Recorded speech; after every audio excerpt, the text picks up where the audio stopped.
আমি যে বক্তা আমাকেও কিছু কথা বুঝে দেখ যে আমরা তো সবাই গণ অভ্যুত্থান একসাথে করেছি। আমরা যখন গণ অভ্যুত্থানে শক্তি ছিলাম তখন আমরা সবাইকে ডেকেছি না? আপনারা কি এসছেন আমাদের সাথে? কিন্তু আপনারা যখন ডাকছেন তখন কি আপনাদের ছেড়ে আমরা গেছি? আমরা তো শেষ পর্যন্ত ছিলাম। আপনি শেষের দিকে ছিলেন, দ্যাট ডাজ নট মিন আপনি বেশি স্টেক নেবেন, আমি কম স্টেক দেবো, আমি বেশি স্টেক দেবো, কম স্টেক দেবো। আমরা তো we all are united against the fascism. যে শেখ হাসিনা এখন দিল্লির থেকে বলছে নাকি সে বক্তৃতা দিবে, আপনারা দেখি সেটা নিউজ করা শুরু করেছেন। বা সেটা অ্যাবান্ডেন পলিটিশিয়ান, মানে পলিটিক্যালি শি ইজ অ্যাবান্ডেন, তার নিয়ে কথা বলতে হবে কেন?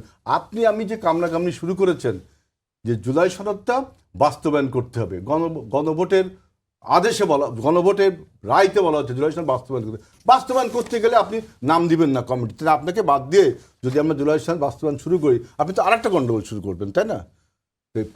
আপনি 6 মাসে একটা সরকারকে এখন বলছেন আরে ফ্যাসিবাদের নাকি চরিত্র হয়ে গেছে আমাদের। কারণ কোনো লোক 6 মাসের একটা সরকার তো স্বৈরাচারী হতে পারে না, ফ্যাসিবাদ হবে কি করে?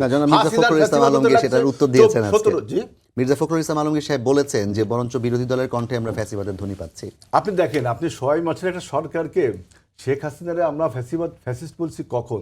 যখন 18 নির্বাচনে এবং 14 নির্বাচনে যখন সে যে বিনা ভোটে নির্বাচিত হয়ে গেল, গুম খুন শুরু করলো, তখন আমরা তাকে ফ্যাসিস্ট বলা শুরু করেছি। আপনি 8 থেকে 12 সাল পর্যন্ত তাকে ফ্যাসিস্ট বলেছেন, স্বৈরাচার বলেছেন বড় জোর। ফ্যাসিস্ট আরেকটা জিনিস। আপনার এরপরে আপনি 24 নির্বাচনের পর তাকে মাফিয়া বলা শুরু করেছেন। 17 বছর লাগিয়েছে তার এই সময় উপাধি দিতে।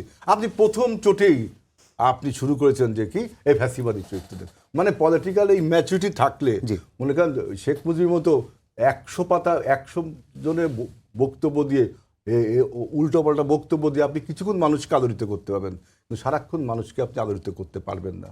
আপনার এই প্রক্রিয়া যদি ফল হতো তাহলে ভোটে আপনারা জিততেন। অনেক কথা তো বলেছিলেন, ভোটে তো জিততে পারেন, জনগণ তো আমাদেরকে ভোট দিচ্ছে, অতএব আমাদেরকে আপনাকে পরীক্ষা করার এত সময় আসেনি আপনার এখন। আমরা আন্তরিকতা দেখাচ্ছি এবং জুলাই সনদ বাস্তবায়ন করার জন্য উঠে পড়ে লেগেছি, কিন্তু আপনারা মোটেও সহযোগিতা করছে। কারণ কি? তাহলে আপনারা আর পলিটিক্সে থাকে না। অযথা বলতেছেন যে আমরা জুলাই সনদ বাস্তবায়ন করব না, আমরা জনগণের কণ্ঠ চেপে ধরলে আপনারা আমাদের যত বড় সংগঠন, আমরা যদি কণ্ঠ আপনাকে করতে পারতেন। আমরা যেহেতু অভ্যুত্থানের সবাই ঐক্যবদ্ধ ছিলাম, আমরা আবারও ঐক্যবদ্ধ থাকবো for the sake of the democracy, to establish the democracy. আমাদেরকে উদাহরণ দেখাতে হবে যে আমরা ডেমোক্রেসিটা, শেখ হাসিনা যেটা পারিনি, শেখ হাসিনা যেটা ধ্বংস করে গেছে, আমরা বরং রাইট ছিলাম, শেখ হাসিনা এখন অ্যাবান্ডন পলিটিশিয়ান, এটা আমাদের প্রমাণ করতে হবে।